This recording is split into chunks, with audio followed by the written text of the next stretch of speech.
Ишимага көчө жазгандыр Сулун Бетели билесиңерби? Мен почтама жазгам, ага сөз берип эле сөзсүз. Мен ага биринчи бериш керек болчумун. Урматтуу бүгүнкү жыйындын катышуучулары. Мына жерде биз айтып атпайбыз, узурпация власть Атамбаевдин бүгүн кол тийбестигин алат. Ал жакшы болууда, баардыгы жакшы болууда. Жок. Эгерде Атамбаевдин кол тийбестиги биринчи кезекте ушул мыйзамсыз соттолгондордун байланыштуу болбосо, анын баардыгы бекер. Анда алар өздөрүнүн ыңгайсыз адамдарды жок кылып эле өздөрүнүн ыңгайлуу адамдарды алып келүү максаты деп ойлойм. Бар бизде. Эгер узурпация деген статья жок болгону менен узурпациянын бөлек элементтери баардык ар бир уголовный кодексте көрсөтүлгөн. Мисалы үчүн кызмат абалынан кыянаттык менен пайдалануу, ыйгарым укуктарынан аша чабуу, бийликти күч менен басып алуу, мынашулардын баардык узурпациянын элементтери болот.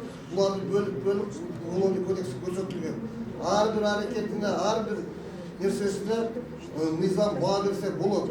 Ошол элементтерди табып, аны далилдей турган адамдар бүгүн түрмөдө отурат.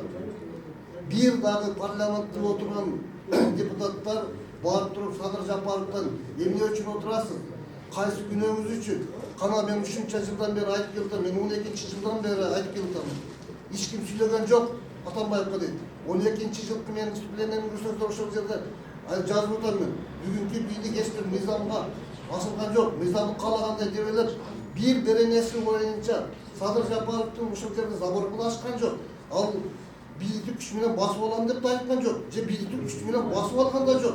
Эч бир элементи жок, алып барып камап койгондо сиздер учпай отуруңуздар, а биз бакырып жүрдүк. Ошон үчүн бүгүнкү абал болду. Себеби мага тийбей жатат, баардыгы жакшы деп туруп, ар кимиси өзүнүн көмөчүнө күл тартып эле ошонун аркасынан ушул кылмыштар уланып келатат. Бүгүн деле мисалы үчүн канчаларды чыгарганы менен булардын баардыгын кылмышкер катары чыгарды. Эч кимисин актаган жок. Анан ошол кээ-бирлери мисалы үчүн акталып кеткен болсо, аны сот актады дегенге мен эч ишенбеймин. Сот эч кимди актай албайт. Бүгүн барып көрүп атабыз да. Сот жөнөкөй адамды да актай албайт, не только саясатчыны. Ошондуктан бүгүнкү биздин талабыбыз эң биринчи мыйзамсыз камалгандардын укугун калыбына келтирүү болуш керек. Эгерде мыйзамсыз камаган адамды биз кайсы мыйзамдуу жол менен актайбыз?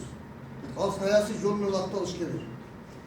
Эгерде ошол мыйзамсыз эч кимди камабаганда, Атамбаев бүгүнкү кылмыштардын бирин да жасай албайт эле. Себеби алар жасаганга жол бербейт эле. Ага ким тоскоолдук болуп, ким ошондой жолуна тогонок болгондордун баардыгын камап алып туруп, баардыгын коркутуп, кимин мага каршысаң бүгүнкүдөй түрмөдө отурасың дегенди пайда кылып туруп, анан каалаган жасады, калганы журт атасы деп туруп, ага сөз тийгизбей отуруп туруп, исөөнү кылып окшогондор. А бүгүн ал камалыш керек дейт.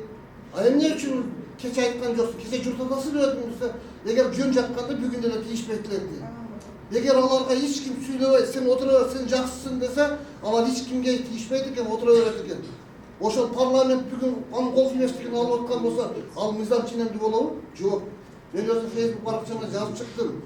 Бүгүнкү парламенттин кабыл алып аткан чечими бул тузу жок шорподой болууда. Себеби тузу жок шорпону эч ким ичип туруп иче албайт. Бир кашык ичкенден кийин экинчи кашыгын иче албайсың.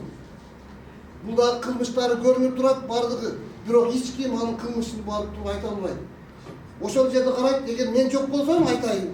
Эгер ошол кылмыштын арасында мен болуп калсам, жок, бул кылмышты айтпай эле коеюн. Мен да кошулуп кетип каламын деп туруп, ар ким ошол жерди тазалаганга аракет кылууда. Мындай болбош керек. Эгерде чыныгы биз узурпация власть деп туруп айта турган болсок, бүгүнкү талапты биринчи мыйзамсыз топтолгондордун укугун калыбына келтиришибиз керек. Бул биринчи маселе болуш керек. Андан кийин калгандар, ошондо гана алар кийинки эртеңкилигин ойлойт. Ал эми жанагы сиздер айтып атасыздар, 9%ды 5%ке түшүш керек. Бүгүн парламенттик система өзүн актаган жок.